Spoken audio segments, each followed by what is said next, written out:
Welcome to Paris. We're here to see the sights, eat some delicious food, maybe ride a train or two, and do lots of shopping. Lindsay is the captain today, having spent several months curating a master list of only in Paris retail facilities that we needed to visit.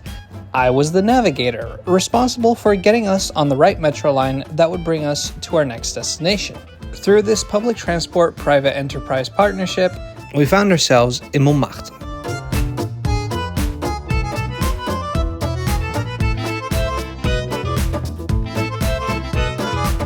With our next few shops up the hill, up there, behind the Sacré-Cœur.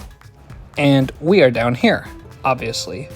Not to worry though, because 126 years ago, Parisian engineers came up with a solution to overcome this very hill that we are now facing. This is not that solution, but it is standing in its place.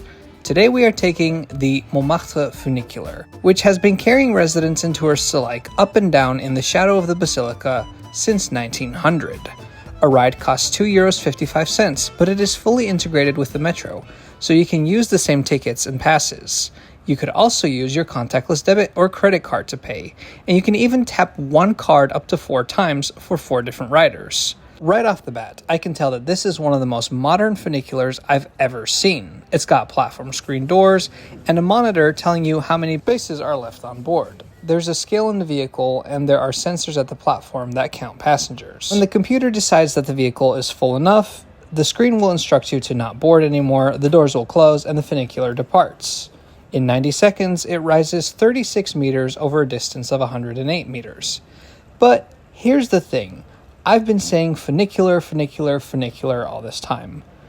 Well, I've kind of been lying to you. Don't expect an apology video in a few days though. Really, it's Paris that has been lying to all of us. They've been calling it a funicular, I should say funiculaire, everywhere, even though it's not a funicular. It was back in 1900 when it first opened. That original system had 2 tracks, 2 vehicles, and a cable. Both vehicles were attached to that same cable, and the car at the top of the hill would have its tank filled with water, which made it heavier than the car at the bottom of the hill. Faithfully adhering to the laws of gravity, it would go down, pulling the other car up. The car with water would then unload at the bottom while the car at the top would fill up and the cycle would repeat itself. And that's how a funicular works. The weight of the car going down pulls the other car up. In 1935, it was replaced with an electric system, which then served the neighborhood for many years. That finally closed in 1990, and in 91, we got what we see today, which is decidedly not a funicular.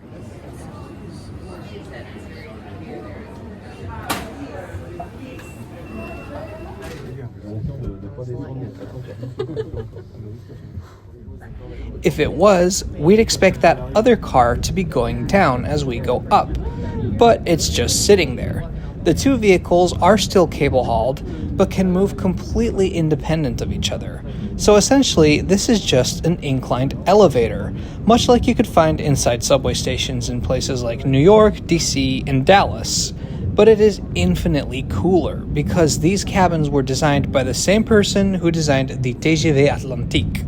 In 1990, this thing had already been called a funicular for almost a century, and so even though technically it wasn't one anymore, they kept the name for historic purposes. I can't blame them, to be honest. Having this set up with 2 independent vehicles has several advantages. For one, it's better at being demand responsive, so right now only one of the cabins is shuttling up and down. But second, if there's an issue with one side, it doesn't have to affect the other side. And for a system like this, which sees over 6,000 riders a day, 2 million a year, reliability is super important. In 2006, there was a crash, which closed the line for a few months. And in the first month of the closure, the stores at the top of the hill reported 30% less sales. I'd argue not only does it benefit the neighborhood, it even serves as one of the many symbols of the city, because it is represented in numerous films.